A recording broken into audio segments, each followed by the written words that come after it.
সবাইকে আসসালামু আলাইকুম।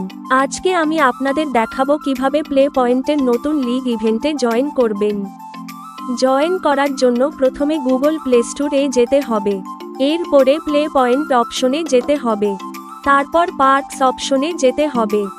একটু পরে আপনাদের সামনে লিগ ইভেন্ট চলে আসবে এবং নিচের দিকে এসে গো টু লিগ অপশনে চাপ দিবেন এবং এরপর আপনাদেরকে নিয়ে যাবে ব্রাউজারে গিয়ে আপনারা সবকিছু দেখতে পারবেন।